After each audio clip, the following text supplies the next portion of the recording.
Para todo lo construido. ¿Cómo te va, Ivy? ¿Qué decís? ¿Qué tal? ¿Cómo están? Muy bien, muy bien. Muy contenta de estar acá. Muy bien. Y como siempre, tratando estos temas que a mí personalmente me importan y mucho. Y como bien decías, no solo es tratar de barrer con una política de memoria, verdad y justicia que se viene llevando de 40 años a esta parte, sino que además hay un giro nuevo y que es muy preocupante que tiene que ver con la reivindicación directa de la dictadura. Sí, sí. Esta semana nosotros algo contamos en Argenzuela cuando te dijimos y te mostramos cómo se está preparando un acto homenaje de lo que fue el inicio del operativo Independencia, Ivy.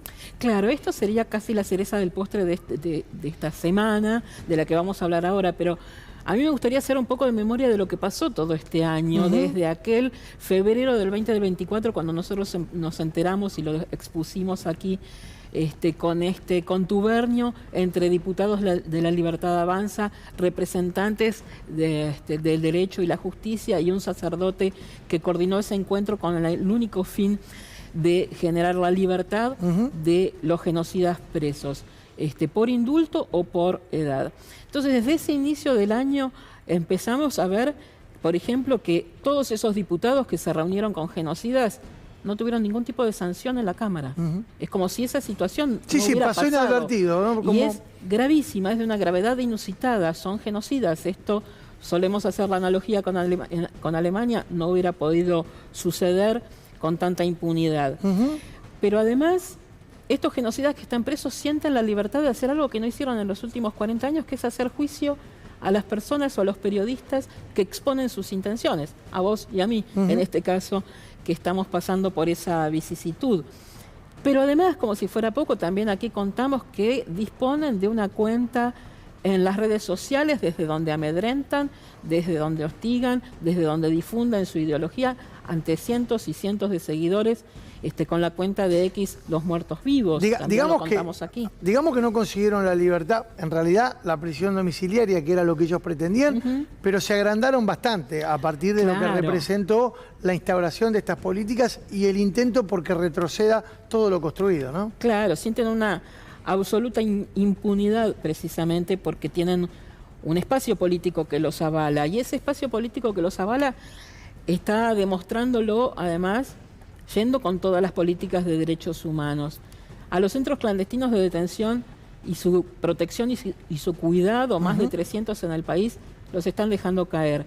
En el mejor de los casos, porque hay dos, por ejemplo, emblemáticos como La Perla en Córdoba o La Huerta en Tandil, que están en venta. Convertidos en espacio de memoria con la pretensión, claramente, de que esos lugares queden estatuidos como acá pasó algo que no debería pasar nunca más. Como ocurrió con el nazismo, ¿no? Y los centros de exterminio de los judíos durante la Segunda Guerra Mundial. Sin embargo, acá algunos de esos predios pretenden estar a la venta, otros pretenden concesionarlos, como el de Faro de Mar del Plata, donde pretendían instalar una cervecería artesanal y cosas por el estilo, ¿no? Pero además, el desmantelamiento de programas completos, el despido de cientos de personas que han trabajado a destajo, por ejemplo, en el archivo de la memoria. Son cientos de despedidos, con todo lo que eso implica además, porque el desmantelamiento del archivo de la memoria significa que no va a haber material para seguir con los juicios de lesa humanidad. O sea, hay todo un plan absolutamente orquestado. Y una de las preocupaciones es la posible libertad de los genocidas, que va a cuentagotas, lo que no consiguieron y que me arrogo, junto con vos, el haber obstaculizado en cierta medida la posibilidad de que queden libres. Lo único que hicimos fue mostrar que existía un plan y le mostramos cómo fue toda la secuencia. Después lo demás esperábamos que lo hicieran ustedes. Recién cuando Esteban hablaba sobre esta necesidad de crear un cerco protectivo sobre determinadas conquistas que se cristalizaron en leyes, también esto es algo que hay que tener mucho cuidado, porque que existan o que hayan existido los juicios que permitieron condenar a estos personajes oscuros de la historia argentina, no fue gratis, costó muchísimo. En Argentina hubo leyes de impunidad que impidieron continuar con los juicios. Y la lucha de esos organismos que buscaron todas las maneras con diferentes estrategias, juzgarlos a través de justicia de otros países, los juicios por la verdad. Bueno, lograron finalmente, de la mano del gobierno de Néstor Kirchner, el desmantelamiento de ese aparato de impunidad que trató de impedirlo. Bueno, está volviendo el intento porque la impunidad retorna a la Argentina. Claro, y ese intento de indulto o de libertad a los 70 años como pretendían, vemos que están en los últimos meses, sobre todo y a cuentagotas, llevando a algunos de estos represores que estaban en penales a prisiones domiciliarias. El caso de Horacio Losito, por ejemplo. ¿Cuál es el muñeco de esto? Responsable, claro, responsable, por ejemplo, tremenda cara de hijo de puta tiene. Condenado a 25 años y perpetua por la masacre de Margarita Belén, por ejemplo.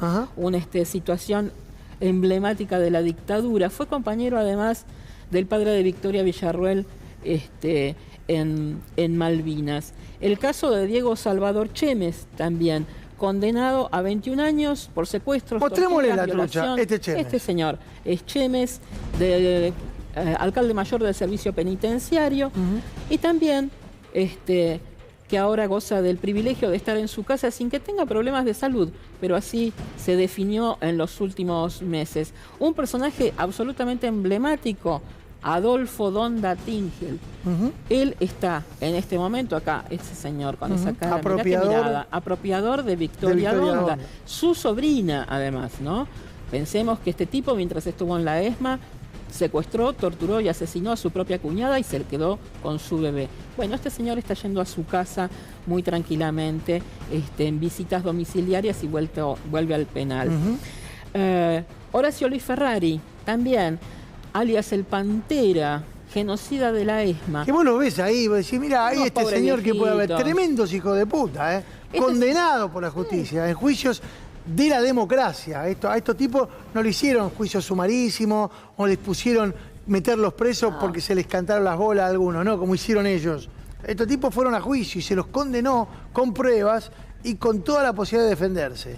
Bueno, este señor te lo podés cruzar en el almacén, porque no solo está con domiciliaria, sino que además tiene permiso. Este es el que sale para las ofertas de Coto. Exactamente, para pasear en 10 cuadras a la redonda de su casa para buscar las ofertas en el Coto o en la farmacia, o si tiene tiempo de 1 hora todos los días para ese paseíto. Así que capaz que te lo cruzás en la caja de Coto. De todos los represores y genocidas que están condenados por delitos de lesa humanidad, son alrededor de 700 en total. Solamente el 20% está purgando su pena en penales, con absolutos privilegios, digamos, ¿no? En penales VIP. Estamos hablando de aproximadamente 140 de los 700. Exactamente. El resto están en las casas. El resto está en la casa. Y tomándose estas atribuciones. ¿Se acuerdan cuando nosotros le contamos la historia de Jorge Olivera? No casualmente, el padre del cura que intentó motorizar este plan para darles impunidad a los milicos genocidas detenidos. Bueno, Jorge Olivera festejó los 50 años de casado con una milonga en la casa. Ahí está, mira, ese es Olivera. Ese es Jorge Olivera. Y vino uno, porque teóricamente el tipo, como tenía domiciliaria, bueno, no violó la domiciliaria porque fue en la casa. Tocó Palito Ortega, cantó Palito Ortega. Vino uno que Gustavo de Marchi, uno de bigote, que sí tenía domiciliaria, pero no podía violarla, y apareció lo más pancho en la casa. Además estaba con domiciliaria porque había argumentado que estaba absolutamente senil, que no podía ni moverse ni controlar sus esfínteres. 3 tubos de vino. Y estaba milongueando ahí muy orondo, pero bueno, parece ser que volvió tras yo te conozco, sos María Josefina Bibliorato, pero quiero que vayamos, no quiero dejar de contar lo de la Operativa Independencia, porque eso está pasando ahora.